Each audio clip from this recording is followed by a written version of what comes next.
ইসলামে কোন রাত হাজার মাসের চেয়ে উত্তম? লাইলাতুল কদরের রাত। সর্বশেষ নবীকে হযরত মুহাম্মদ সাল্লাল্লাহু আলাইহি ওয়াসাল্লাম, আমি তোমাকে অনেক ভালোবাসি, আল্লাহ তোমার উপর রহমত বর্ষণ করুন। কুরআনে সব মিলিয়ে কতটি সিজদার আয়াত আছে? সঠিক উত্তর 14টা। কুরআনের সবচেয়ে বড় সূরা কোনটি? সূরা আল বাকারা কুরআন শরীফের সবচেয়ে বড় সূরা। ইসলামে নামাজ দিনে কত ওয়াক্ত ফরজ? 5 ওয়াক্ত নামাজ ফরজ। আল্লাহ আমার জন্য খুবই গুরুত্বপূর্ণ। তোমরাও নিয়মিত নামাজ পড়ো। কুরআনের প্রথম নাজিল হওয়া শব্দ কি? কুরআনের প্রথম নাজিল হওয়া শব্দ হলো ইকরা, মানে পড়ো।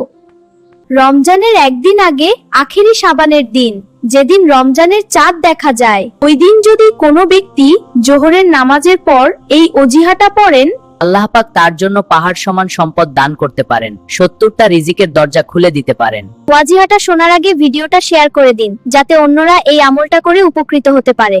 জেনে নাও, প্রথমে 3 বার দুরূদ শরীফ পড়তে হবে, এরপর 370 বার পড়তে হবে। বিসমিল্লাহিল হাওলা আলা কুওয়াতা ইল্লা বিল্লাহিল আলিউল আযীম। ইসলামে প্রথম শহীদ কে? সঠিক উত্তর হযরত সুমাইয়া রাদিয়াল্লাহু আনহা।